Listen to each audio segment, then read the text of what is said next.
विश्व हिंदू परिषद के working president Rajesh Gupta हमारे साथ हैं। राजेश जी, गुपकार डिक्लेरेशन हुआ है। कोविड के इस काल में गुपकार डिक्लेरेशन करना, सबसे पहले ये क्या दर्शाता है कि कश्मीर के जो नेता हैं इनकी प्राथमिकता क्या है? देखो, नेता तो अब वो रहे नहीं, वो तो कानून के मुजरिम हैं। 6-6 महीने साल से ये जेलों में थे। और गुपकार जिसको आप कह रहे हो वो मैं तो उसको गपकार कहता हूँ। वो गपकार डिक्लेरेशन है। 4 अगस्त को एक बार गपकार वहाँ पे मिले गुपकार रोड पे, और इन्होंने कुछ शोर वोर मचाया, और जिस चीज़ का शोर मचाया अगले दिन उससे उल्टा हो गया। ऐसा लगता है कि इनको पहले से मालूम था ये कल होने वाला है, और उन लोगों को जिनको ये भड़काते रहे पिछले 20-30 साल, जिनको इन्होंने बहुत सारे बच्चों को टेररिस्ट बनाया और बहुत सारे लोगों को उन टेररिस्ट के हाथों से मरवाया, वहाँ पर अपनी सफाई देने की कोशिश में इन्होंने वो 4 अगस्त 2019 की एक गपकार डिक्लेरेशन की। अब उसके बाद ये 2-4 दिन पहले दोबारा बैठ गए हैं दूसरी गपकार करने के लिए। हैरानी की बात यह है कि इनमें जो सबसे बड़ा ग्रुप था शरारतियों का, जो कि भारतवर्ष के एनिमीज़ के साथ मिलके उनकी हाँ में हाँ मिलाकर के बदनाम करने पे तुला है कांग्रेस, वो इस सेकंड गपकार डिक्लेरेशन में शामिल ही नहीं हुआ। उसको शायद कोविड हो गया, क्या हो गया मुझे मालूम नहीं है। तो ये लोग अपनी ग्राउंड लूज कर चुके हैं। एक समय था कि ये गलत किस्म की आवाज़ें निकालते थे और कश्मीर संभाग के कुछ ज़िलों में लोगों को इकट्ठा करके भारत विरोधी नारेबाजियां करवा के और पीस को डिस्टर्ब करने की कोशिश करते थे, और तत्कालीन केंद्र सरकारों को ब्लैकमेल करते थे उसके एवज में। और उसके साथ साथ पाकिस्तान जैसे जो मुल्क थे उनसे पैसा ऐंठते थे कि देखो भाई, आपके कहने पे, आपके एजेंडा पे चलते हुए हम यहाँ पे डिस्टर्बेंस क्रिएट करवा रहे हैं। आज पाकिस्तान अलग थलग पड़ गया है। भारतवर्ष में एक दृढ़ इच्छा शक्ति वाली सरकार है जिसका एजेंडा ही राष्ट्रवाद है। वो राष्ट्रवाद के साथ कोई कॉम्प्रोमाइज़ नहीं करते, और उन्होंने जो पिछले 50 साल से उनका घोषणा पत्र था उसको लागू किया है, और संवैधानिक तरीके से लागू किया है। संविधान ने जो लागू किया, पार्लियामेंट के दोनों सदनों ने जो पास किया, उसके खिलाफ पहले ये पाकिस्तान चिल्लाते रहे कि पाकिस्तान हमारी मदद करेगा। अब इन गपकारों का जो रिंग लीडर है फारूक अब्दुल्ला, वो चाइना चिल्लाने लग पड़ा है। कौन सा चाइना? जो कि पहले से ही अंतर्राष्ट्रीय स्तर पर उइगर मुसलमानों के प्रति अपने व्यवहार को लेकर के रिसीविंग एंड पे है, सफाइयां दे रहा है। या तो फारूक अब्दुल्ला का कोई नेफेरियस डिज़ाइन है उस अटेंशन को डाइवर्ट करने का, जिसपे कि उइगर मुसलमानों की वजह से चाइना की किरकिरी हो रही है पूरे वर्ल्ड में, या तो उसको रेस्क्यू देने की कोशिश कर रहा है, या कोई और एजेंडा है। दोनों आपस में मिले होंगे। लेकिन मैं आपको एक चीज़ बताऊं सीधी कि चाइना ने भी क्या करना है।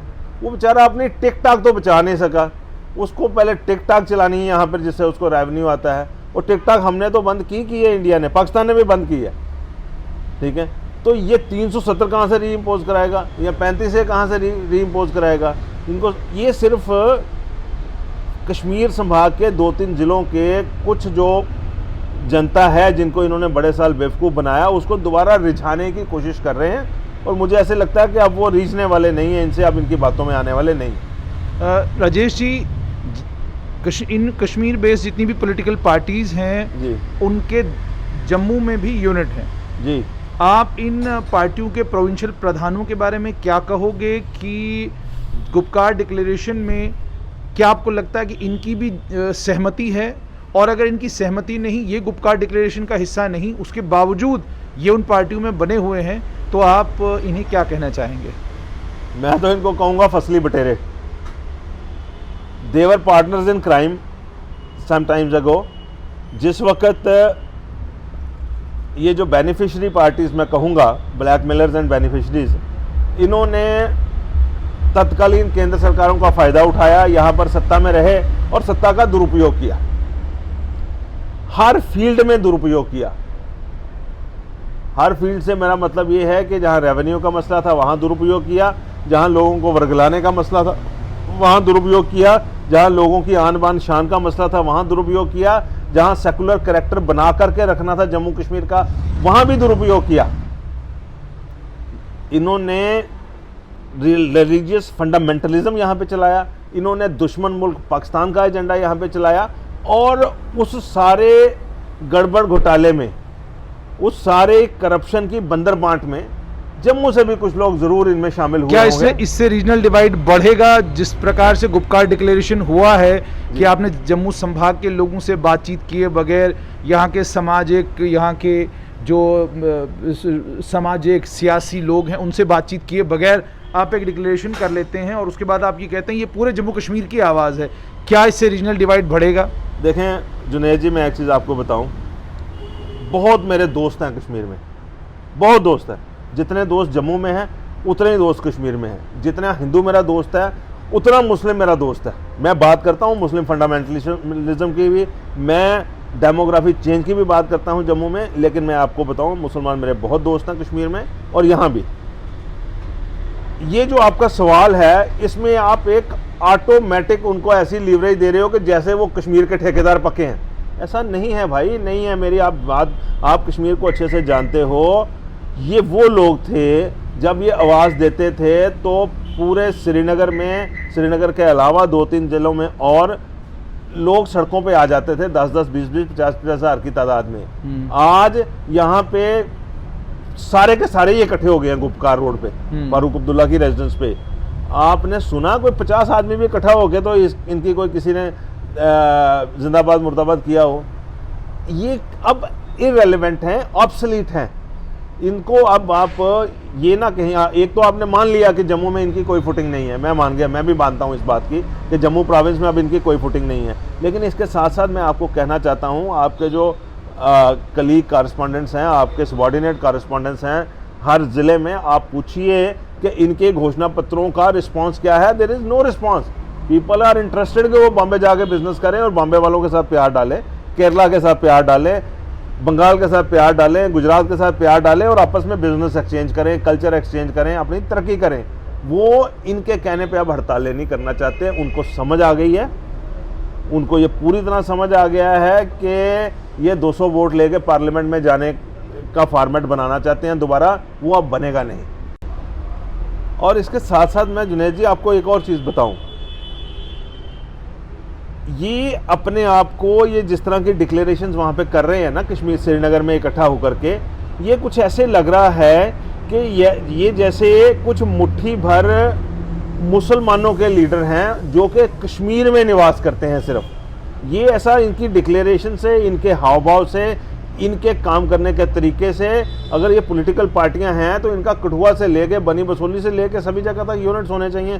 कौन से डिस्ट्रिक्ट प्रेसिडेंटों से इन्होंने सलाह की है, कहाँ से रेजोल्यूशन पास किए हैं? ये बैठे बैठे चाय के कप के ऊपर इनको ख्याल आता है या पाकिस्तान से कोई इनको संदेशा आता है तो ये उन मुट्ठी भर फैनेटिक मुस्लिम जो हैं उनकी रहनुमाई शायद कर रहे होंगे और उनके कहने पर इस तरह की डिक्लेरेशंस कर रहे हैं। दूसरी बात मैं आपको ये बताऊं, मैं जो बार बार कह रहा हूं कि अब इनके टेकर्स नहीं हैं। ये जितना चिल्ला रहे हैं, जितना नाच रहे हैं गुपकार की कोठियों में बैठ के, वो भारत सरकार की सिक्योरिटी फैसिलिटी के दम पे बैठे हुए हैं। जिन लोगों को इन्होंने नरिश किया एज टेररिस्ट, मैं कहता हूं, इनको दावे के साथ चैलेंज करता हूं कि अगर इनको भारत सरकार के फैसले इतने ही नापसंद हैं, ये इमीडिएटली भारत सरकार की सभी सुविधाएं और सिक्योरिटीज को विड्रा करें और चलें लाल चौक और मसूमार, वहां जाकर के ये जलसा करके दिखाएं, वहां करें ये डिक्लेरेशन और देखूं मैं कितने लोग इकट्ठे होते हैं। जहां 10-10, 20-20 हज़ार के जुलूस निकलते थे, आज ये करके दिखाएं। मैं आपको चैलेंज करता हूं, ये 100 आदमी इकट्ठा नहीं होगा इनके सबके ऊपर। तो ये सारे के सारे दोबारा से एक मुस्लिम सेंटीमेंट जगाने की कोशिश कर रहे हैं, उनको इनसिक्योर करने की कोशिश कर रहे हैं, उन नौजवानों को फिर से मरवाने की कोशिश कर रहे हैं कि वो मरें और ये उनको शहीद कहें और लोगों में एक इनसिक्योरिटी, अनिश्चितता और डर का माहौल पैदा करके अपनी राजनीतिक रोटियां ये फिर से सेक सकें।